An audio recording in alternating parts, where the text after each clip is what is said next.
நிறைய பேர் ஆடி கிருத்திகை விரதத்தை தப்பான நாள்ல இருக்க பிளான் பண்றாங்க. பஞ்சாங்கப்படி சரியான நாள் எதுன்னு உங்களுக்கு தெரியுமா?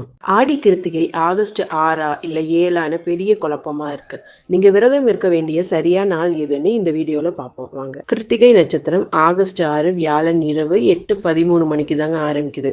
ஆனா ஆகஸ்ட் 7 வெள்ளிக்கிழமை அன்னைக்கு விடியற் காலையில இருந்து மாலை 6:43 மணி வரை முழுசா கிருத்திகை நட்சத்திரம் நீடிக்குது.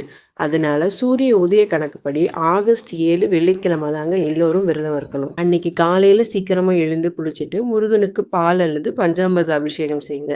செவ்வரளி பூக்களால் அர்ச்சனை செஞ்சு ஓம் சரவண பவ என்ற மந்திரத்தை 108 முறை சொல்லுங்க. மாலை விளக்கேற்றி முருகனை வழிபட்ட பிறகு விரதத்தை முடிச்சுக்கலாம்.